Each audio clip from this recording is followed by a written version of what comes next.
a los organizadores. Un poquito vamos a conocer sobre la bioestadística, si bien es algo que no es parte del pensum como tal. Como médicos no fortalecemos el área de investigación y bioestadística, pero creo yo que al menos en la central, gracias a estos grupos de investigación, se están logrando incentivar al médico a una formación integral, no solo al tratar al paciente, sino también a fortalecer el ámbito de la investigación. Recuerden que ustedes están en un ámbito que 100% va variando constantemente. Entonces, por ello, ustedes deben fortalecer este don curioso, este don por investigar, por saber el porqué de las cosas y el por qué va a pasar ciertos episodios o modelos predictivos que puedan suceder. Entonces, en la pandemia nos hemos dado cuenta que los médicos tienen una falencia muy grande en medicina basada en evidencias. Y la medicina basada en evidencias, para entenderla, debemos por lo menos tener conceptos básicos de bioestadística. Lamentablemente nos hemos dado cuenta que no es parte del pensum, no están formados como tal y hemos visto las aberraciones que hemos visto en esta pandemia en cuanto al manejo de pacientes con la COVID-19. Pero bueno, el tema de hoy como tal, vamos a recapitular, ver cosas muy básicas de bioestadística como para tener una idea general de qué operaciones podemos realizar y en qué circunstancias. Me comentas, mi Leslie querida, si se ve, ¿verdad? ¿Sí? Sí, sí, Perfecto. sí, sí. Entonces, vamos a comenzar, porque se nos cuelga un poquito el internet, no sé por qué, pero bueno. Ok, primero que todo, la estadística como tal o bioestadística es la ciencia que se va a ocupar de métodos o procedimientos para recoger, para clasificar, para resumir, para analizar datos, pero ojo, siempre y cuando la variabilidad de incertidumbre sean una causa intrínseca de estos datos. Es decir, podemos inferenciar a través de estos datos con la finalidad de ayudar en la toma de decisiones o en su caso de formular predicciones. Si bien quiero empezar, no avanza. Ahora, quiero comenzar con con esta clasificación de los estudios, ¿sí? Una gran clasificación basadas en la fuente, una fuente primaria y una fuente secundaria, en la cual nosotros podemos observar que la fuente primaria se subclasifica en una investigación básica, clínica y epidemiológica. El médico como tal en investigación básica no topamos mucho este ámbito, puesto que esto lo manejan más los biólogos, biotecnólogos, químicos, farmacéuticos, ya que valoran, es el principio de todo. Para nosotros tener el medicamento que tenemos actualmente, la tableta que le damos al paciente pasó por este proceso, pasó por una investigación básica que es formada tanto en la teoría como en la aplicada. Eventos teóricos como por ejemplo bioinformática, para, para encontrar nuevos targets terapéuticos, por ejemplo, como informática ahora es un ámbito en boga, versus la investigación aplicada, que se realiza en modelos animales. Entonces, estos modelos animales, por ejemplo, un estudio que yo realicé en mi maestría era la administración de curcumina resveratrol en modelos animales BAL-C, que son unos modelos de ratones, los cuales tenían caquexia inducida por cáncer pulmonar. Entonces, queríamos ver cómo mejoraban un grupo de ratones que tenía curcumina versus otro grupo de ratones que tenía resveratrol y versus un grupo control. Todo esto con la finalidad de encontrar primero los cambios fisiológicos o fisiopatológicos que puedan producir.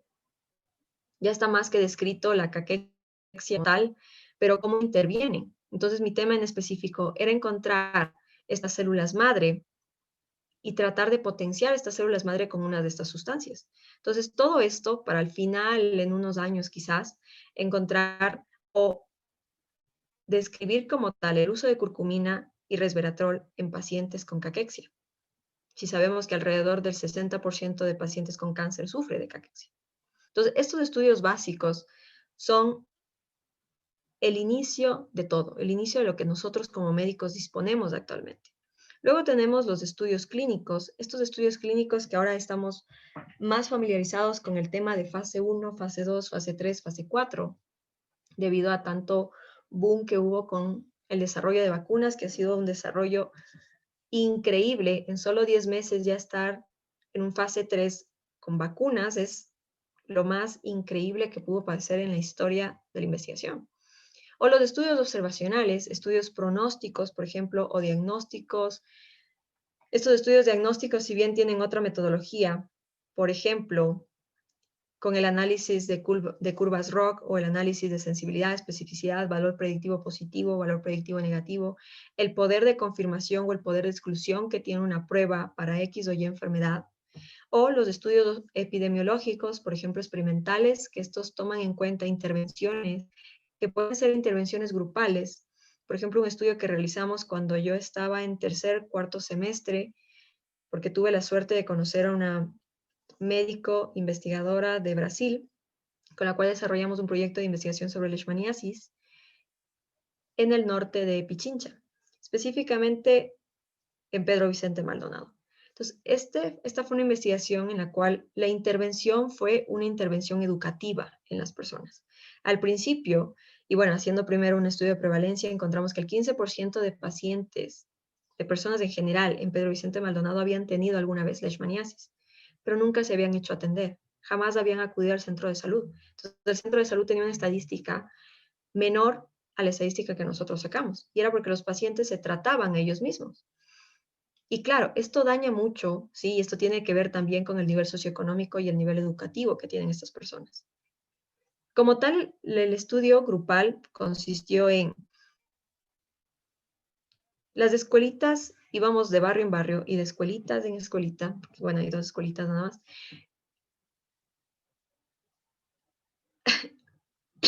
perdón, realizando charlas sobre el vector, sobre la leishmania, sobre las formas de prevención, sobre el hecho de usar zapatos. Al principio las personas y la mayoría de niños andaban descalzos. Entonces el usar zapatos, el usar manga larga después de las 6 de la tarde, el usar repelente. Después de un año que volvimos a valorar esta población, la gente ya lo hacía. Es decir, estas campañas de prevención preexhaustivas que se realizaban con el centro de salud, hicimos un convenio, entonces que se realizaban cada mes, al menos sobre estas que son prevenibles y tomamos las medidas adecuadas de protección. La gente, iba más al centro de salud, no se automedicaba, no se ponía aceite de carro hirviendo en las heridas, que era algo que nos dejó muy asombrados, que estas personas se trataban con eso. Y claro, la lesión se hacía una lesión más severa.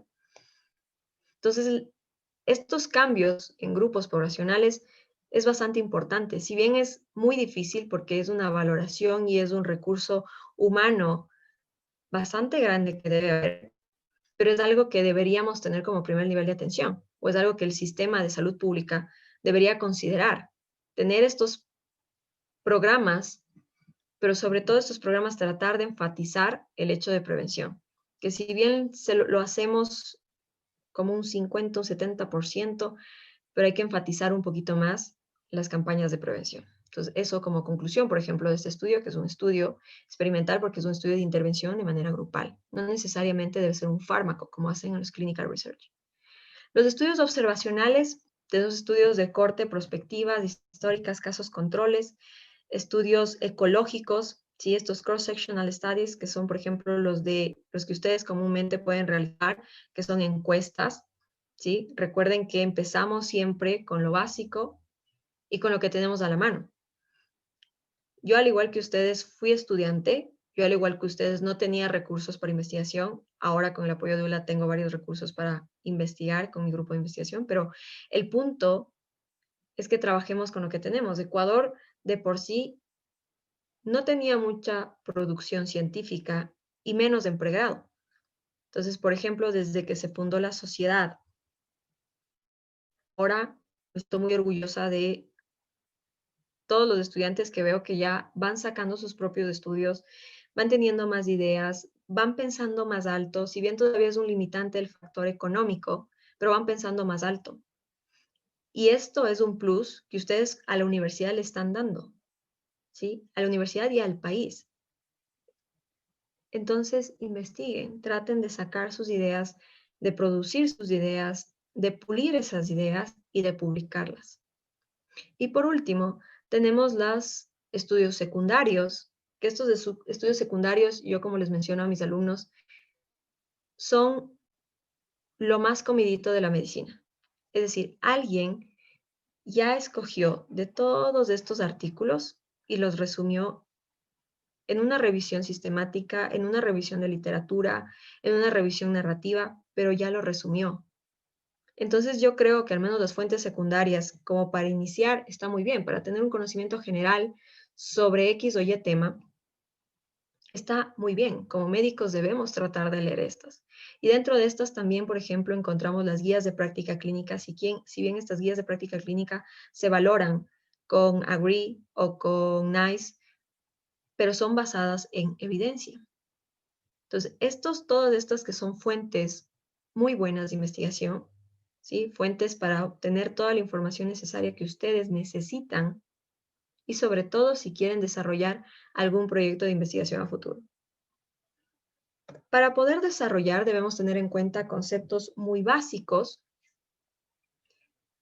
y sobre todo que los estudios anteriores que revisamos se basan en esto, en una estadística descriptiva, inferencial, en la población, en la muestra y en las variables. Vamos a ver cada una de ellas sobre qué comprende.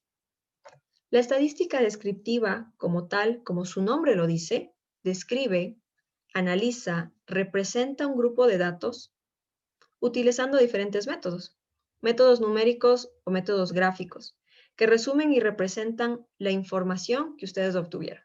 Por ejemplo, este es un estudio de mi grupo de investigación sobre las posibles violaciones de la ética de la investigación contra una tribu indígena en Ecuador. Es un enfoque de métodos mixtos.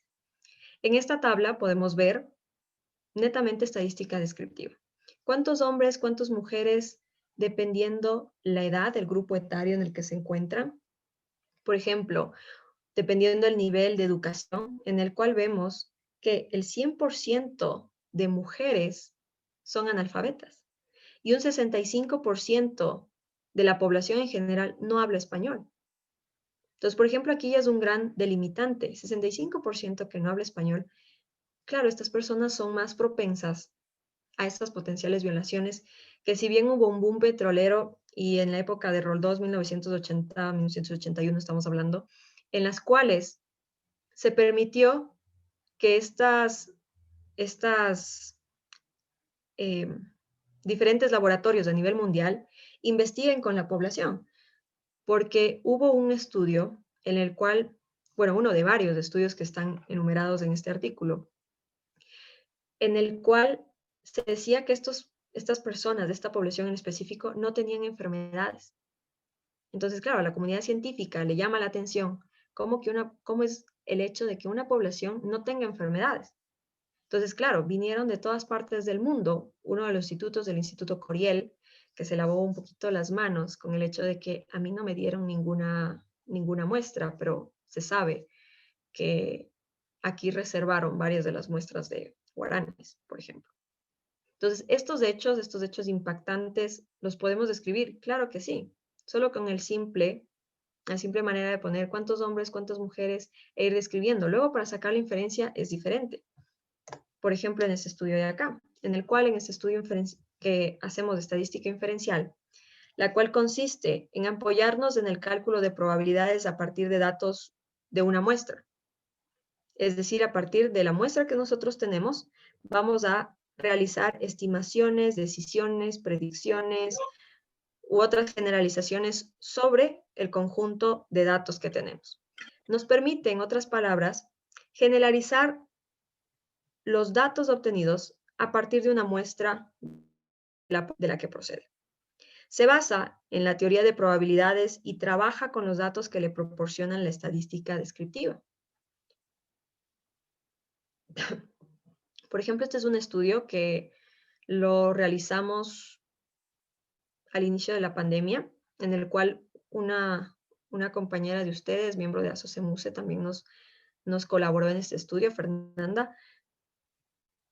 Este es un estudio epidemiológico de las características epidemiológicas, sociodemográficas y clínicas de los primeros estadios de la COVID-19 en el Ecuador. Esta imagen, que ustedes la ven, esta figura, es parte de la estadística inferencial. Es decir, esta nos permite pasar de lo particular a lo general. Se midió aquí el riesgo relativo por ocupación comparada con las personas que tienen un trabajo administrativo. Si ustedes ven, ¿sí? En la parte derecha, voy a dibujar por acá. En la parte derecha sería el factor de riesgo y en la parte izquierda el factor de protección. Entonces, por ejemplo, las personas, los inmates, que son las personas privadas de la libertad, tienen mayor riesgo de desarrollar, de adquirir la COVID-19. Los abuelitos, los jubilados, los desempleados, los artesanos, otros en general, ¿sí? Y quienes tenemos un factor de protección, como esto fue un análisis de los primeros 9.468 casos que hubo en el Ecuador confirmados por PCR hasta el 18 de abril, hasta esa fecha los médicos todavía teníamos un factor de protección.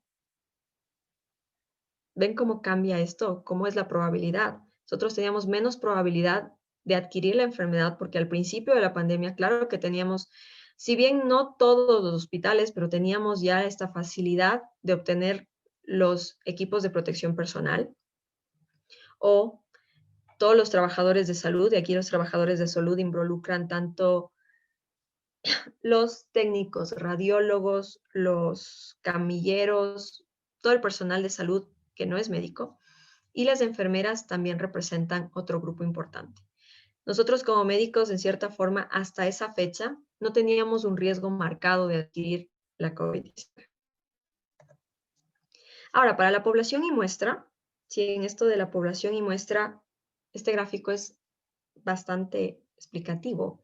Si nosotros tenemos una población, realizamos una selección aleatoria para obtener una muestra. Esta muestra la obtenemos de diferentes técnicas de muestreo. Estas técnicas de muestreo, que es un conjunto de procedimientos que nos van a permitir elegir muestras que sean representativas de la población, es decir, de todos los individuos de la población. Pero ojo, aquí podemos tener un error aleatorio.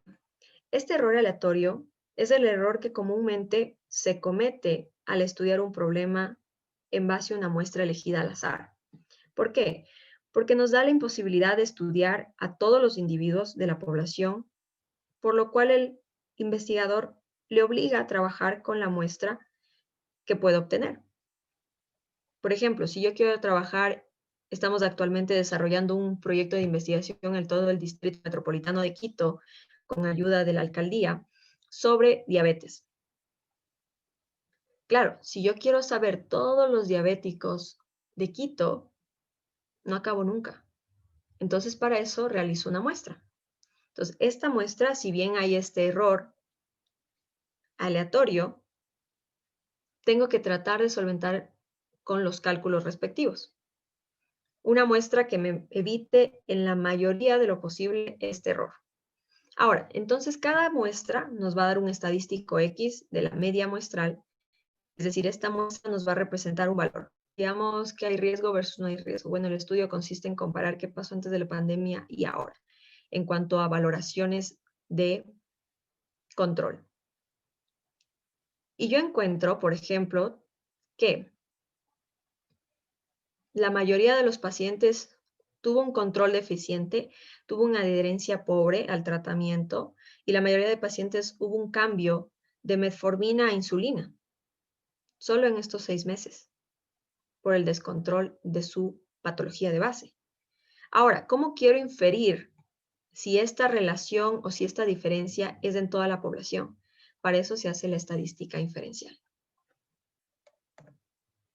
Tipos de variables como tal, tenemos cualitativas, categóricas y cuantitativas. Estas cualitativas, como dice su nombre, cualidad, ¿sí? Nos vamos a subclasificar en nominal y ordinal. Y las cuantitativas son numéricas, netamente números, continuas y discretas. Empezamos con las nominales, las cuales se subclasifican en dicotómicas y politómicas. Estas dicotómicas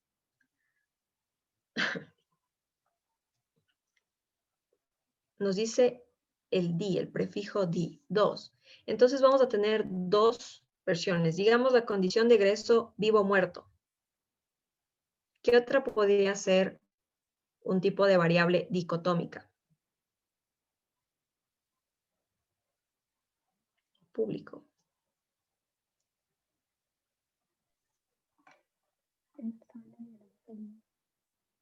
Alguien me habla, pero te escucho muy bajito. Hombre-mujer, perfecto, es una dicotómica, es decir, una variable que sabemos que existe solo dos opciones, versus las politómicas, que estas pueden ser raza, el grupo sanguíneo, estado civil, o las cuantitativas, que son numéricas, continuas o discretas. Estas continuas, por ejemplo, podemos dividirlas porque las continuas tienen decimales, las discretas son números enteros. Por ejemplo, en continuas tendríamos peso, talla, IMC, pero si yo a este IMC quiero convertirle en una quali, le convertiría en una quali nominal politómica. Por ejemplo, IMC de 20 a 25, yo sé que es un IMC normal, 25 a 29.9, yo sé que es sobrepeso. Estas categorías también las podemos convertir y también nos ayudan para los análisis, claro que sí. Y las discretas, que son estas con números enteros, por ejemplo, el número de hijos. Yo no puedo tener 2 hijos y medio o 3 hijos y medio. Tengo 2 o tengo 3. Una manera muy a grosso modo de entender, una manera más fácil de entender estas variables.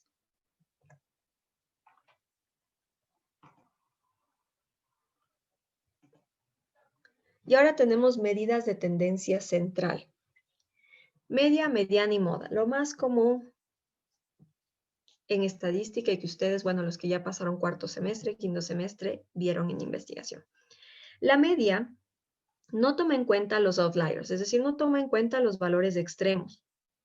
Solo toma en cuenta la suma de los datos dividido para el número de datos que tenemos.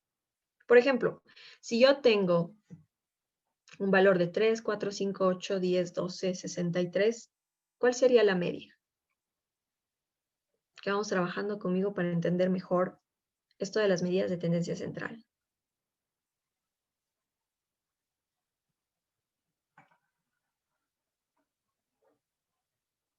¿Quién se anima a resolver la media? Que es la sumatoria de 3, 4, 5, 8, 10, 12 y 63, dividido para el número de datos.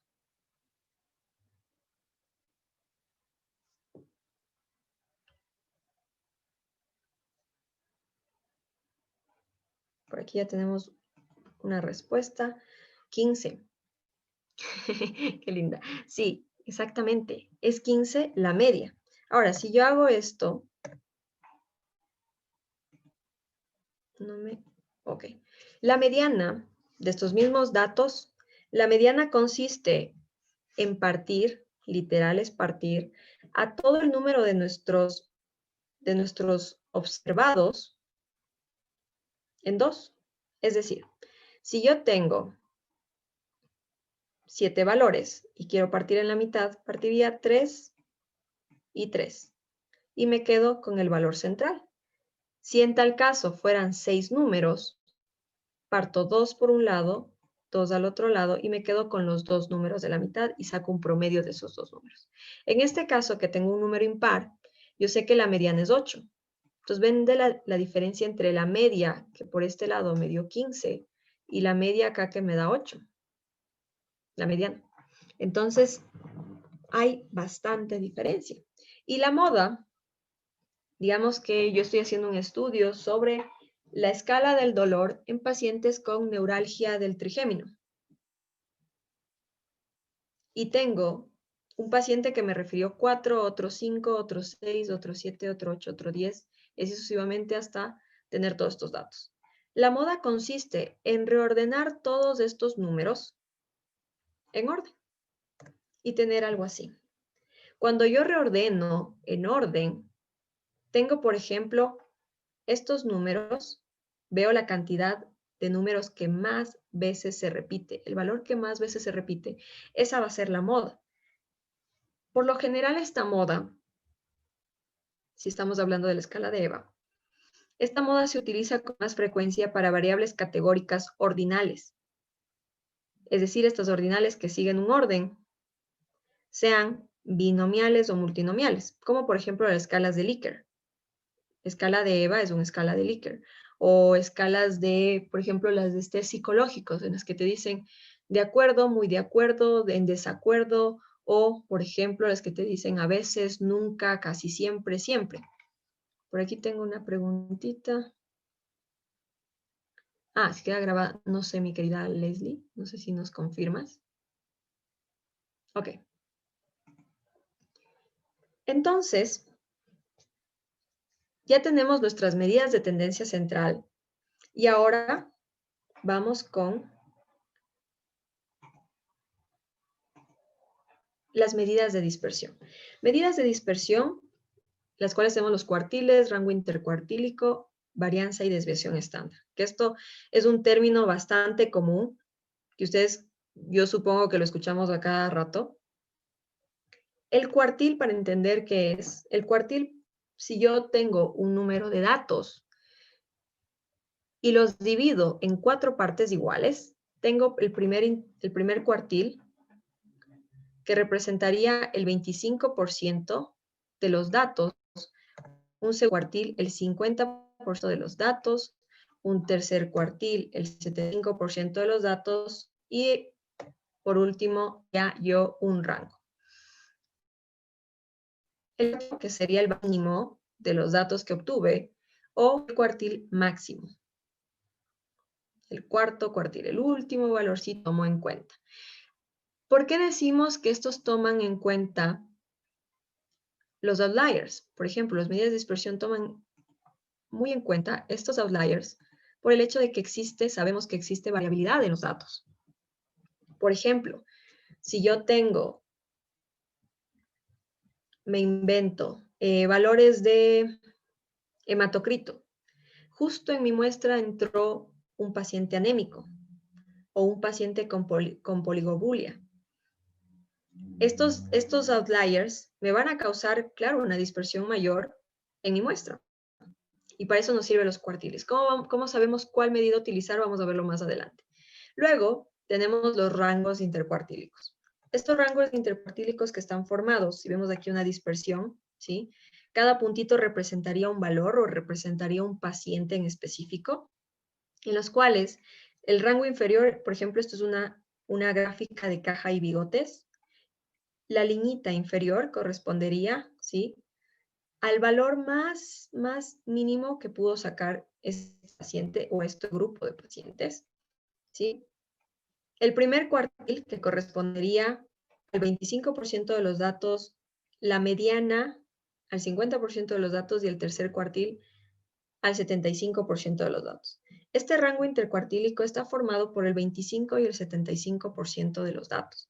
Esto es lo general el valor entre paréntesis que nos dan al lado de una mediana. Nos ponen mediana entre paréntesis un primer valor y un segundo valor. Este primer valor y segundo valor corresponde al tercer cuartil. Y en cuanto a la varianza, que sería la extensión de la dispersión de los valores de los datos en relación a la media. Y la desviación estándar es más que la raíz cuadrada de la varianza. ¿Cómo va a estar? Ante todo esto debemos de entender que existe una distribución normal de los datos, o por lo menos esta distribución normal es lo que nosotros como investigadores esperamos en una población. Sabemos que si yo divido, voy a dibujar por acá, por ejemplo, si yo tengo justo en la mitadcita, tendría yo mi media, si esto es una distribución normal, mi media, mi primer desvío estándar, mi segundo desvío estándar, mi tercer desvío estándar. Yo sé que hasta el primer desvío estándar, entre 1 y menos 1, yo tengo el 68% de los datos. Aquí se concentra la mayor cantidad de pacientes en una distribución normal. Si estos datos empiezan a alejarse de la media, por ejemplo, en los 2 desvíos estándar, representaría el 95% de los datos. Y si tengo justo estos outliers, es decir, justo tengo un pacientito pintado por aquí y otro pacientito pintado por acá, me voy incluso hasta el -3 y el +3. Con esto abarcaría el 99% de mis datos. Pero ¿cómo yo puedo saber si mi población se distribuye de manera normal o no? Realizando pruebas de normalidad. Estas pruebas de normalidad, en las cuales yo tengo una hipótesis nula, en la cual la distribución, digo que la distribución es normal, o una hipótesis de trabajo en la que digo que mi distribución no es normal o es asimétrica. Para ello puedo realizar dos pruebas, prueba de Kolmogorov-Smirnov o prueba de Shapiro-Willis. La prueba de Kolmogorov-Smirnov se utiliza cuando yo tengo más de 50 datos, más de 50 pacientes, o la prueba de Shapiro-Willis con menos de 50 pacientes. Es solo cuestión del número de N que tú tengas. Esto lo vamos a realizarlo también en un programa estadístico más adelante, en el cual, si es que el valor estadístico es de P de menos 0.005, yo tengo una distribución asimétrica, pero si la P de esta prueba es mayor de 0.05, tengo una distribución simétrica. Es decir, mayor de 0.05, yo rechazo la hipótesis de trabajo y me quedo con la hipótesis nula. Esto de las hipótesis, si bien yo sé que a veces es complejo, pero a manera de resumen, con que se aprendan que una P menor de 0.05 es una distribución asimétrica y una P mayor de 0.05 es una distribución simétrica. Por ejemplo, en esta gráfica que es un plot QQ, en este plot QQ podemos ver cómo los datos se van dispersando. Lo óptimo sería que cada datito esté sobre la línea de tendencia. Pero vemos esta dispersión. Entonces ya esta dispersión me llama la atención sobre la distribución de los datos. O esta, por ejemplo. O esta de acá. En la cual vemos aquí, se ve realmente que cada pacientito está en diferente o va a diferente ritmo. No sigue un parámetro normal. Estamos en una distribución no simétrica. Y cuando tenemos estas distribuciones simétricas o asimétricas, depende mucho el estadístico que vamos a utilizar. Y aquí tenemos una tablita bastante resumida de qué estadístico vamos a utilizar. Si yo sé que tengo una distribución normal de datos cuantitativos, si esta distribución es normal de datos cuantitativos, me voy a la segunda columna. El tipo de muestra. ¿Es una muestra no relacionada versus es una muestra relacionada? ¿A qué nos referimos con no relacionada y relacionada? El no relacionada como grupos independientes, por ejemplo, yo quiero valorar el valor de hemoglobina o el valor de hematocrito en la población de Oyacachi versus la población del Moncocha. Sé que son dos poblaciones diferentes. O en relacionadas, yo quiero valorar el peso que tuvo mi paciente antes de la intervención quirúrgica y el peso que tuvo mi paciente después de la intervención quirúrgica. Es decir, es el mismo paciente, solo que valorado en dos tiempos distintos. No relacionada versus relacionada. No sé si hay dudas, preguntas hasta ahora, como para podernos ya ir empapando en lo estadístico. Cualquier momento me pueden parar, no hay ningún problema. ¿No? Seguimos. Los tipos de muestra no relacionada, es decir, estos grupos independientes, yo valoro, si son una distribución normal, valoro con un t-test o una t-student, que nos dice acá otra vez muestras independientes. ¿Puedo realizarla? Dime, por aquí vi una preguntita. Dime, Samantha. Sí, doctora, disculpe. ¿En las relacionadas siempre tendría que ser en base al mismo paciente o simplemente que sea la misma variable o cómo podría ser otro ejemplo de relacionado? El relacionada, por lo general, siempre es el mismo paciente. Siempre va a ser el mismo paciente. Porque si tenemos en cuenta la variable, por ejemplo, yo estoy valorando, como te decía, o a ver, veamos otro. Yo valoro me invento, valoro el peso de mi paciente al cual yo le hice un protocolo de APLB. APLB es la alergia a la proteína de leche de vaca. Yo le diagnostiqué a este paciente con APLB y tuvo un peso menor cuando llegó a mi consulta. Realizo el protocolo, ¿sí? El paciente lo valoro después de un mes y después de 2 meses y veo que el paciente aumentó de peso. Si bien es la misma variable, porque estoy valorando peso, ¿verdad? Es la misma variable, sí, pero es el mismo paciente. Entonces, siempre esto de muestras relacionadas o muestras dependientes son aquellas en las que tú haces un pre y post intervención. De cualquier X o Y intervención, en este caso, por ejemplo, solo sería poner un protocolo de manejo que para APLB no es un fármaco, sino solo es, por ejemplo, el retirar los lácteos a la madre y obviamente mantener la lactancia, pero retirando los lácteos por 2 semanas. Luego se quita todo lo que es lácteos, yogures en general, queso incluso. Se valora 2 semanas y luego de 2 semanas valoramos al niño y si no funciona, pues bueno, valoramos de nuevo al niño con ya fórmulas y vamos valorando cada 2 semanas o cada mes, cada 2 meses. Entonces, cada una de estas intervenciones, cada uno de estos pesos que voy sacando en cada consulta es de mi mismo paciente. Eso es con lo relacionadas. Por ejemplo, Ya, aquí muchas hay un gracias. de nada. Aquí hay un t-test para muestras relacionadas. Claro que sí, que vamos a verlas también.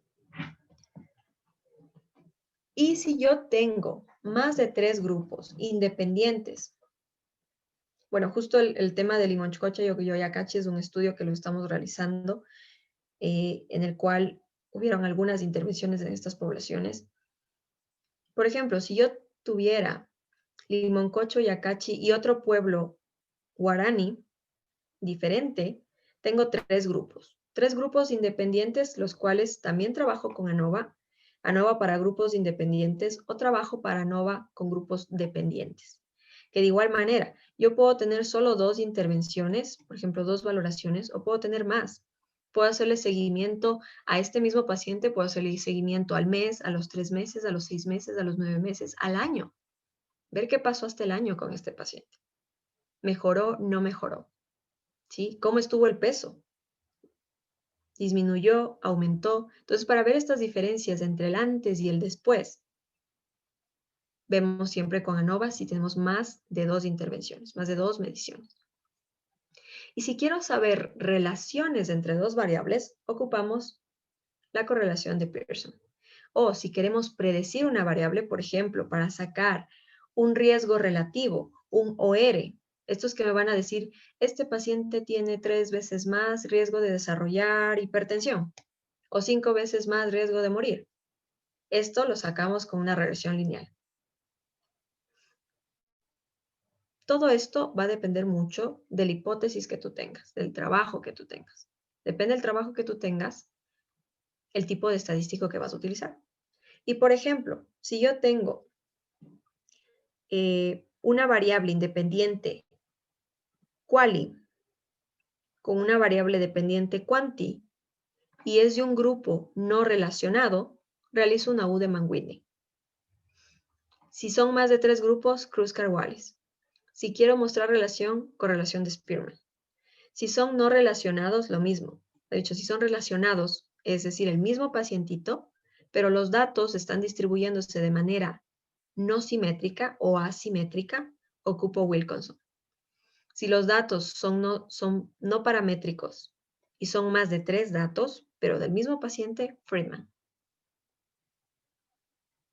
¿Sí? Esto depende mucho. ¿Son relacionadas, no relacionadas? No nos confundamos. Sé que es esto a veces un champú. ¿Qué hago? ¿Qué estadística utilizo? Pero tómenlo como a grosso modo, primerito, ver la normalidad. ¿Es normal? ¿No es normal? Ok, si no es normal, me voy por estos de acá. Si es normal, me voy por los que están en color rosa. Ahora, si yo tengo una variable independiente cualitativa y una variable dependiente cualitativa, es decir, los dos cualitativas, determino si son no relacionadas, ocupo un chi cuadrado, que esto es más que conocido, el chi cuadrado que nos determina relación, o si están relacionadas entre sí, un test de McNemar. Si son más de 3 grupos, el chi también nos sirve. O una Q de Cochrane, que esta Q de Cochrane también podemos valorarla, es casi similar. O mostramos relaciones con un coeficiente phi o incluso con curvas de supervivencia, cuando tenemos quali versus quali. Por ejemplo, bueno, estamos a punto de publicar nosotros un estudio sobre los pacientes atendidos en el servicio de cuidados intensivos y el riesgo de morir, pacientes con la COVID-19. Entonces, por ejemplo, hicimos unas curvas de supervivencia bastante interesantes en las cuales se ve cómo estos pacientes disminuye su supervivencia al momento de llegar a UCI. Y esto netamente con estadística. Ahora, si yo tengo estas mismas variables quali versus quali y quiero predecir una variable, hago una regresión logística. Es decir, si yo tengo, bueno, esto vamos a ver más adelante, vamos a verlo en vivo, ¿sí? Cómo se realiza estas quali versus quali.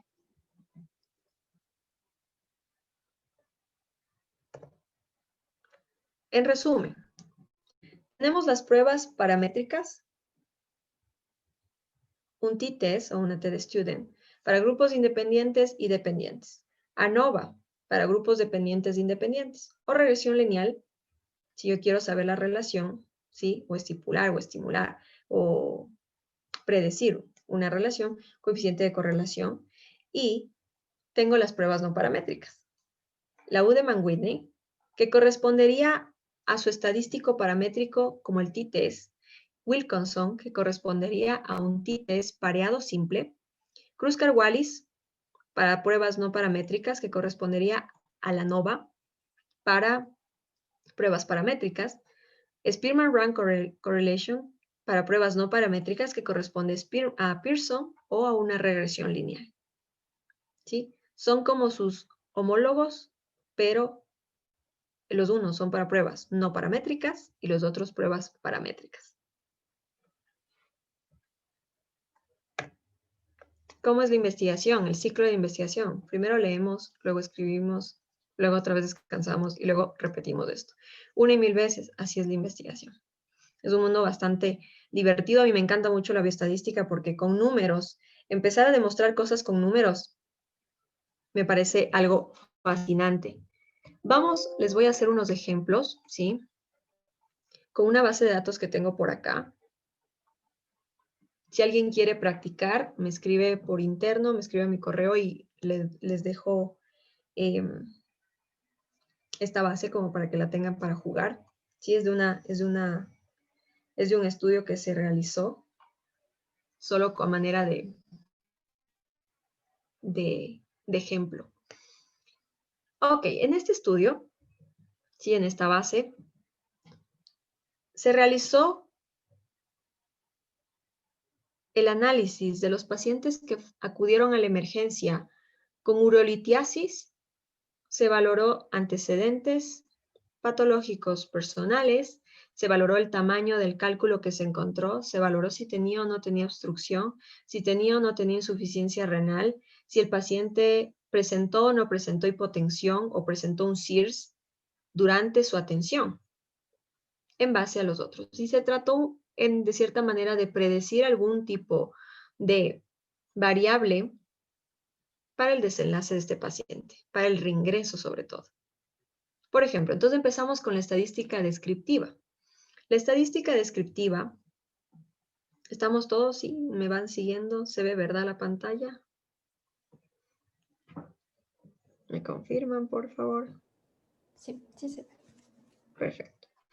Tenemos, por ejemplo, una estadística descriptiva que realizamos simplemente con frecuencias. En las frecuencias yo puedo valorar tanto las quali como las quanti.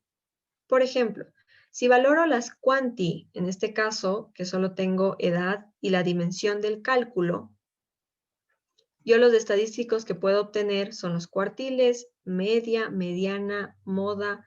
Si quiero jugar más con las medidas de dispersión, desviación estándar, varianza, mínimo, máximo, puedo poner cortosis, asimetría, que esto también se puede valorar, pero con fines bioestadísticos, al menos para la parte clínica, estos datitos como que no mucho nos interesan. Pues le damos en continuar, aceptar, Y vemos que la edad, por ejemplo, la media de edad es de 40,98 años versus la mediana de 40 años. Y la dimensión del cálculo es de 4.3 milímetros versus la mediana de 3.8. Aquí ya vemos variabilidad.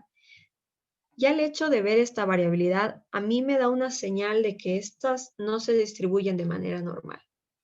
Porque cuando una muestra se distribuye de manera normal o es simétrica, la media y la mediana están en el mismo punto. ¿Sí? Así podemos nosotros decir que esta es una distribución normal. Pero hay un estadístico, claro que si se saca este Kolmogorov, Smirnov o Shapiro-Wills. Entonces vamos a seguir analizando y luego volvemos con esto. Estadísticos descriptivos, nos vamos a frecuencias. Y yo quiero saber cuántos hombres, cuántas mujeres tengo, cuántos tienen comorbilidades, cuántos tengo en distribución a manera de años, por ejemplo. Entonces vemos que tengo 26 mujeres versus 77 hombres. Comorbilidades la más frecuente es del antecedente de ya haber realizado un evento de urolitiasis y el 57.3% no tiene ninguna patología adyacente. En cuanto a los años, observamos que el 28.2% está entre 31 y 40 añitos, la gran mayoría, o un 18.4% entre 51 a 60 años. Datos únicamente descriptivos. Y a partir de estos datos descriptivos yo puedo sacar inferencias o relaciones. ¿Cómo obtengo estas inferencias o relaciones? Las puedo obtener mediante estas tablas cruzadas. Por ejemplo, aquí les voy a enseñar una mnemotecnia que es muy fácil de recordar. ¿Qué va en las filas? ¿Qué va en las columnas? En las filas, la fila tiene la letra I, va a ir la variable independiente. Y en las columnas va a ir la variable dependiente. Filas independiente, columnas dependiente. Por ejemplo, si yo quiero saber si el sexo, sabemos que el sexo es una variable independiente, no le puedo cambiar el sexo al paciente, ¿verdad? Si el sexo influye o no en el desarrollo de IBU. Tendrá algún, sabemos por anatomía que somos diferentes, ¿verdad? Entonces, puede ser que estos pacientes, ¿quién tiene más riesgo? Y me voy a los estadísticos, y en estadísticos quiero obtener un chi cuadrado que me mide estas relaciones entre las variables y quiero obtener un riesgo, ¿sí? Un OR. Continuamos, y nos aparece el chi cuadrado, nos dice, recuerden que menor de 0.05 es estadísticamente significativo o relevante. La P en este chi es de 0.02, lo cual representa un valor menor de 0.05. Por lo tanto, aprobamos que existe una relación entre estas dos variables. Ahora, si existe una relación, como que viéndolo desde el punto de vista clínico, no me dice nada. Pero si yo estimo el riesgo, este valor de la estimación del riesgo sí me dice algo. ¿Qué me está diciendo? Las mujeres tienen 6.7 veces más riesgo de tener IBU. Y claro, aquí también nos va por el hecho de importancia clínica y sobre todo el aspecto anatómico, en el cual sabemos que las mujeres tienen más cercanía del ano con la uretra. Por ende, tienen mayor riesgo de desarrollar. Que una vez más, los datos estadísticos nos están diciendo sí, hay un riesgo más de infección de vías urinarias en mujeres que en hombres. Si seguimos analizando, por ejemplo, otra tabla cruzada que podemos realizar es, otro chi nada más, es el tamaño del cálculo y el desarrollo de obstrucción. De igual manera, si analizamos a grosso modo, solo basándonos en la clínica, sabemos que un cálculo Sí, por lógica, un cálculo de mayor tamaño va a causar obstrucción, mayor obstrucción, ¿verdad? Entonces, ¿qué nos dice la estadística? ¿Nos comprueba o no nos comprueba la estadística esto? Le damos en aceptar y nos dice si hay relación menor de 0.001 y efectivamente tener un cálculo mayor a 5 milímetros tiene 37 veces más riesgo de desarrollar obstrucción. Una vez más, la estadística nos comprueba nuestra hipótesis. Ahora bien, estamos viendo solo cómo las relaciones, el riesgo como tal.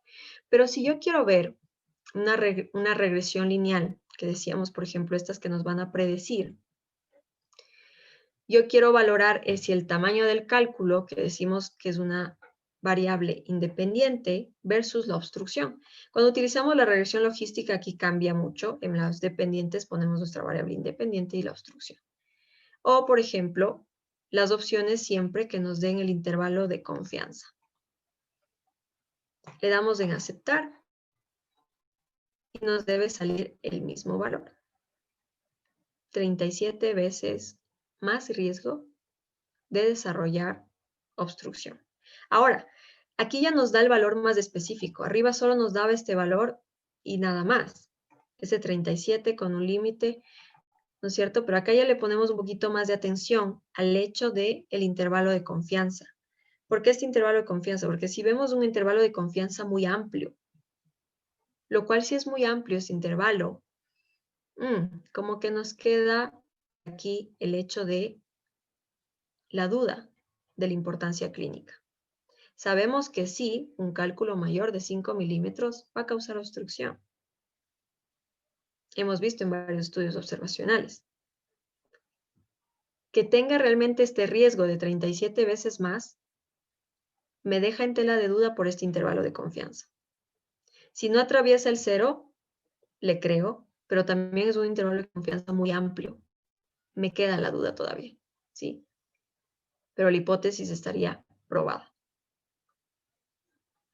Si yo quiero valorar, digamos, más estadísticos o quiero formular una tabla personalizada, nos vamos a tabla personalizada, esto siempre es aceptar. Yo quiero saber por sexo cómo es la distribución en años, ¿sí? O cuál es el porcentaje en cada uno, que nos vamos, por ejemplo, acá a los estadísticos de la columna, nos vamos al porcentaje de la columna,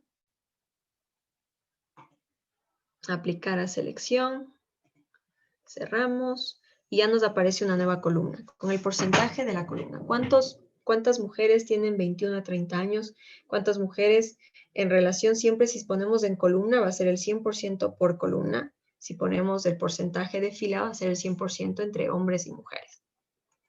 Por ejemplo, si hago esto, vemos que el 38.5% es mujeres. Entonces, los mismos datos que obtuvimos arriba en las frecuencias podemos obtenerlos acá. Solo que ¿para qué nos sirve esta tabla personalizada? Para poder poner la mayor cantidad de variables. Si quiero hacer más análisis al mismo tiempo. Quiero saber dónde están localizados, si está en el tercio superior, inferior. Quiero saber si tiene o no tiene obstrucción. ¿Sí? Si las mujeres versus hombres tienen más obstrucción. Es decir, esta función de tablas personalizadas me sirve para poder valorar al mismo tiempo, para sacar más descriptivos al mismo tiempo de mayor cantidad de variables. Y si decíamos que todas las variables cuantitativas se deben analizar en si son normales o no su distribución, nos vamos a pruebas no paramétricas. En pruebas no paramétricas, cuadro de diálogo, KS de una muestra, que es el Kolmogorov-Smirnov de una muestra, y ponemos nuestras variables cuanti, edad y yo, porque son las que tengo. Pero esta edad, por ejemplo, puedo valorar en categorías que como tal. Y la dimensión, esta sí, la dimensión del cálculo, me sirve la variable cuanti. Le damos en aceptar y nos arroja esta tablita. En esta tablita podemos ver la edad y la dimensión. Esta edad, por ejemplo, nos dice que tiene un valor de significancia de 0.00, lo cual es menor de 0.05. Igual dimensión tiene 0.000, menor de 0.05. Entonces, estas dos variables se distribuyen de manera normal o simétrica, o es una variable asimétrica. ¿Qué nos dicen? ¿Es una variable simétrica o asimétrica? ¿Una distribución simétrica o asimétrica? ¿O normal o anormal? ¿O paramétrica o no paramétrica? Son términos similares.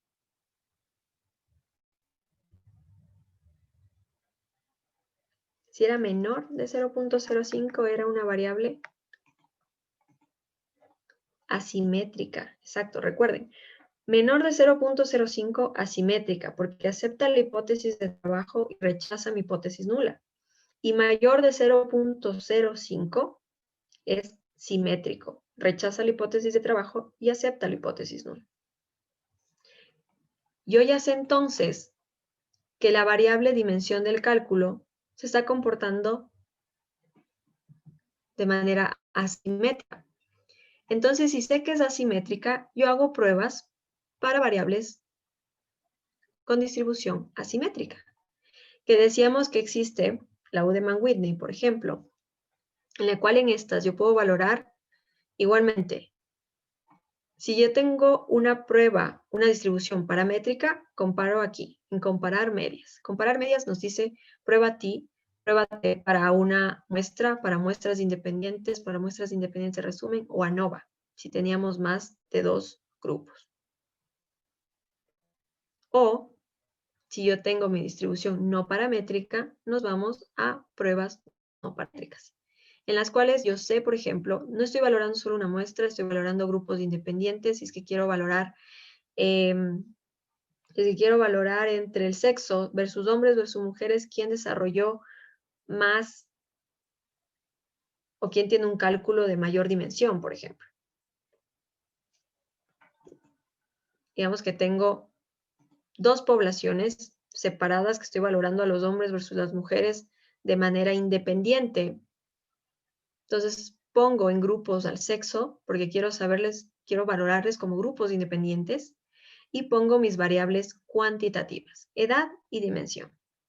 En esta edad y dimensión, que son las únicas variables que encontramos con distribución no paramétrica, nos damos clic en ejecutar, o aquí podemos seguir poniendo todas las variables que ustedes tengan. Obviamente son variables cuantitativas, ¿sí? No variables cualitativas, sino cuantitativas. Nos vamos a ejecutar y nos lanza esta tablita, que es una tablita de resumen. Nos dice la edad con el sexo, pues no tiene nada que ver, que era lo óptimo, ¿sí? Y tampoco hay una diferencia significativa entre ser hombre y ser mujer y el desarrollo del tamaño del cálculo. No hay una diferencia. Recuerden que menos de 0.05 nos marca una referencia estadísticamente significativa. Ojo, la diferencia entre estadísticamente significativa a clínicamente relevante. Hay gran diferencia en esto.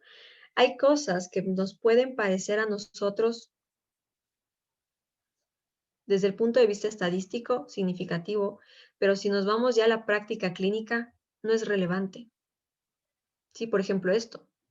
Si nos hubiese salido aquí un valor de 0.000000, menor de 0.01, no es que me va a cambiar el manejo clínico, ¿verdad? Ya sé que si tengo una dimensión mayor de 5 milímetros o mayor de 1 centímetro, ese cálculo no va a bajar.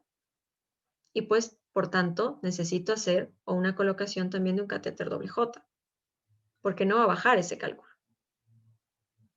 ¿Sí? Entonces, este punto de lo clínicamente relevante a lo estadísticamente significativo.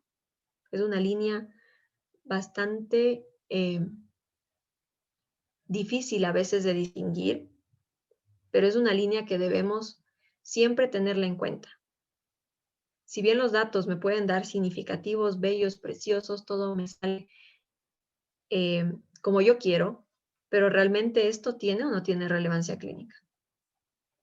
Dudas, preguntas, comentarios.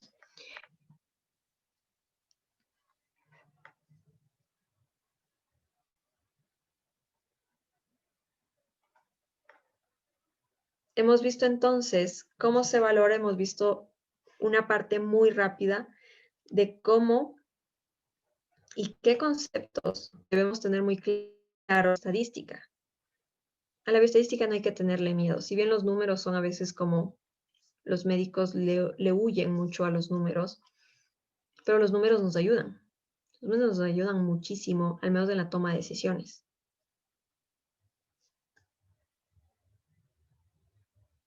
Dudas, preguntas. Ya con esto ustedes pueden analizar su base de datos rapidito. Recuerden siempre, primero ver la normalidad de los datos cuantitativos y a partir de estos datos cuantitativos decidir si son o no son paramétricos y si estos son o no son paramétricos, qué estadístico les va a servir. Si ustedes se quedan con este dibujito, con esta imagen en su chip, me doy por complacida. Esto es lo más básico que podemos tener en cuenta. ¿Sí? ¿Qué estadístico lo voy a hacer? Porque aquí es cuando la mayoría de investigadores fallamos un poco en qué estadístico debo seleccionar dependiendo mi muestra, dependiendo mi cantidad de datos y mis datos. Si yo tengo quanti versus quali, no puedo mezclar. Dudas, preguntas. Esto se puede ampliar, claro que se puede ampliar estos análisis, pero en honor al tiempo, ya que me dijeron que sí tenemos un poquito más de una horita, ¿sí? En honor al tiempo, lo más resumen, el resumen más cortito que podemos dar sobre bioestadística, sobre la importancia de bioestadística en la clínica. Dime, hay una pregunta en el chat. Sí, tenemos una pregunta y dice: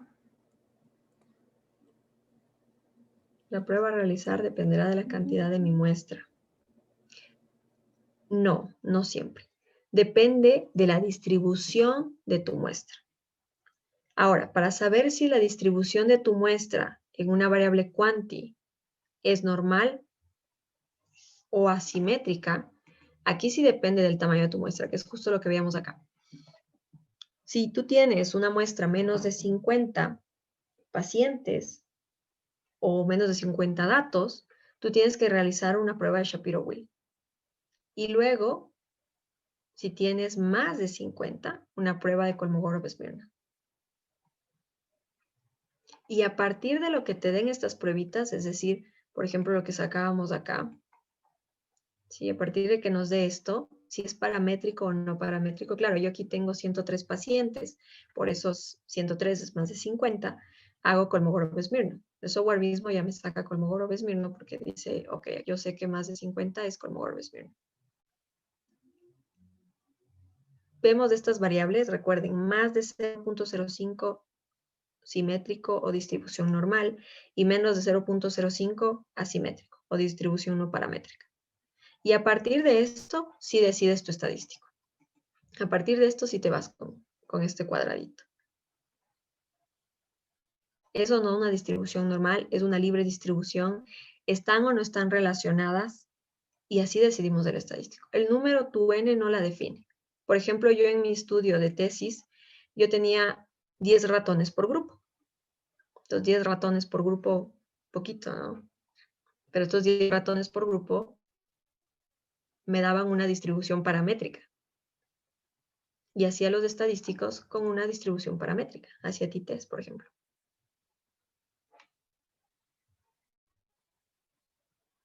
Más dudas, preguntas.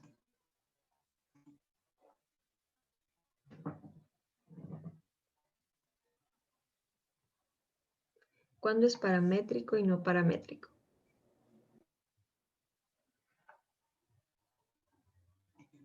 bueno, tenía esta imagen por aquí. Tenemos acá, de nada, Selma, los tipologías de histograma. ¿Sí? Un histograma es esta imagen de aquí. Si es una campana de Gauss, una distribución normal. Pero ¿qué pasa? Si esta distribución de datos hay demasiados outliers, demasiados extremos, ¿sí? Como vemos, por ejemplo, acá cómo se distribuyen, cada quien está a su ritmo, cada quien va por donde quiere, ¿sí? Versus esta que más o menos todos están en la misma tendencia. Podemos observar estos tipos de histograma, en los cuales todos tus datos se van a centrar, o la mayoría, el 68% de tus datos se centran alrededor de la media. Si se centran alrededor de la media, y esta media concuerda mediana, tienes una distribución normal. Por ejemplo, tener un modal, tener dos modos, ¿sí? En este tipo de curvas, que esto sería obviamente una distribución no paramétrica. O tienes, por ejemplo, una distribución asimétrica o no paramétrica, recordemos que es el mismo término, ¿sí? Asimetría versus no paramétrico, donde tus datos están yendo, casi la mayoría se están concentrando en la parte negativa. Tienes unos pocos layers, unos pocos pacientitos que se van hacia la derecha. ¿Sí? Por ejemplo, el mismo caso de hemoglobina. Tengo pacientes con hemoglobina casi todos normales, pero justo en esta muestra me tocaron varios poliglobulia. Entonces, estos pacientes con poliglobulia van a estar por acá. ¿Sí? Esta tendencia va a irse hacia la derecha. O lo contrario, tengo varios anémicos y estudios sobre poliglobulia y por ahora justo me aparecieron pacientes con anemia, lo cual, bueno, desde el punto de vista metodológico estaría más formulado, pero para que se entienda, ¿ya? O los tipos de gráfico QQ, estos gráficos QQ, ¿sí? En los cuales se representa la tendencia como una línea y una distribución normal, tus datos van a seguir a esta línea. Pero en una distribución asimétrica a la izquierda, los datos, como vemos, se va, ¿sí? Se curva, hace una curva estos datos, o, como vemos acá, los datos se distribuyen de manera dispersa. Entonces, siempre las variables cuantitativas, todas las variables cuantitativas, ustedes deben realizar estas dos pruebitas. Prueba de Kolmogorov-Smirnov y prueba de Shapiro-Willis. Y en base a esas pruebas, en base al valor que les da esas pruebas, que sería este valorcito de acá, ¿sí? En base a estos valores, decidimos qué estadístico. O debemos también determinar si tu muestra está y no está relacionada. Son dos puntos muy claves que debes tomarlos en cuenta. No sé si te quedó un poquito más claro así. Sí, muchas gracias. ¿Sí? Ok, cualquier duda, comentario, me preguntan, no hay ningún problema. O me escriben a mi correo, yo les dejo por acá. El gráfico QQ, por lo general, es solo para ti. No se lo grafica como tal, o sea, en un paper no es que vas a ver un gráfico QQ, porque lo único que te representa es la simetría de tus datos. Entonces, ¿cuándo se utilizaría? Si tú quieres, bueno, esto, pero por lo general no lo pones nunca en un paper, porque es más el análisis previo que tú utilizas para el desarrollo de cualquiera de estas pruebas estadísticas. Si tú quieres representarlo, claro que sí puede ser, pero no es algo que lo hagamos de manera rutinaria en los papers.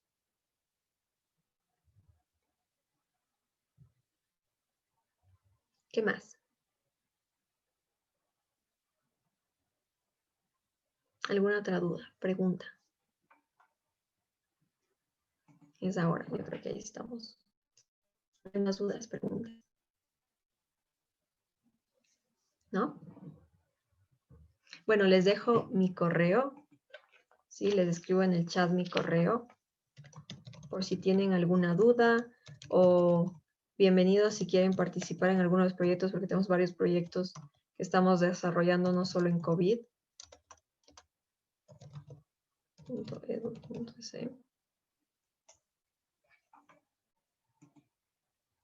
Para todos. ¿Sí? Les dejo mi correo. Cualquier duda, pregunta, me escriben con confianza, no hay ningún problema. Y bienvenidos, y qué gusto una vez más que estén interesados en este mundo de la investigación. El mundo de la investigación abarca la bioestadística, claro que sí, no se puede dejar de lado. La investigación va de la mano con los números. Sin más, entonces, muchísimas gracias por su participación. Muchas gracias una vez más por esta invitación. Me es grato compartir con ustedes y sobre todo el hecho de compartir el conocimiento o el poco conocimiento que uno puede tener sobre un tema en específico con gente que quiere aprender. Ah, veo una duda por acá. Nos dices sobre los grupos. Ya.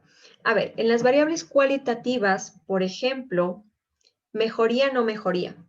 ¿Sí? Estos mismos pacientes con APLB que decíamos de la alergia a la proteína de leche de vaca, digamos, estos pacientes, ok, valora el peso, que sé que es una variable cuanti, pero ahora quiero valorarle si estos mejoran, empeoran o se mantienen.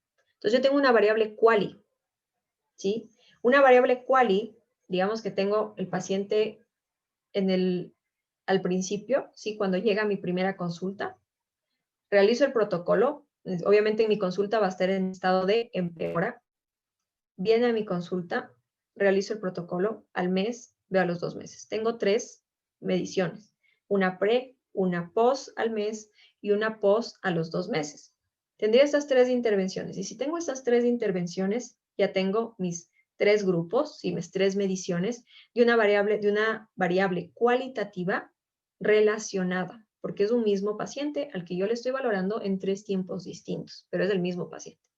Entonces sería con qualis relacionadas. Y si valoramos, por ejemplo, un grupo de pacientes que está, por ejemplo, quiero valorar anemia sí, anemia no, ¿sí? Marco un margen, si solo tengo, por ejemplo, mujeres, marco un margen menor de 10, o tengo hombres, marco un margen menor de 9. Entonces marco un margen y ese margen a mí me dice anemia sí, anemia no. Esto es una variable quali, ¿verdad? Es una quali porque solo tengo 2 variables, una sí y una no. Y quiero valorarles igual en el tiempo. ¿Sí? Se desarrollan o no desarrollan, mejoran o no mejoran esta anemia. O si yo tengo, por ejemplo, en el grupo de Limoncocha y Oyacachi, tengo estos que tienen sí, no, de anemia, y en Oyacachi tengo sí, no. ¿Hay o no hay? Pero un análisis así como que deja mucho que desear, ¿no? Por eso es que siempre las variables quali que ustedes quieran relacionar deben ser muy concisas. Por ejemplo, una variable quali que a mí me interesaría en la COVID-19 es COVID-19, sí, no. Y de esta COVID-19, sí, no, tendría estado vivo muerto, ¿sí? Condición de egreso, vivo muerto.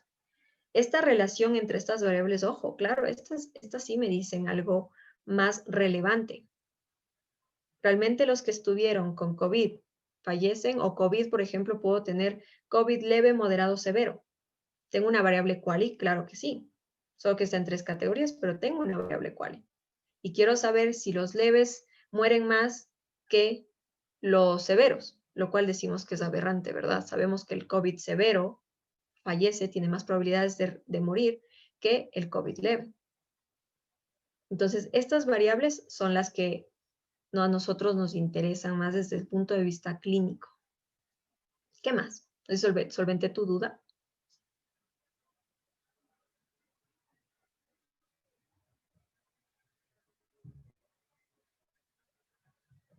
Ok, de nada. Más dudas, más preguntas.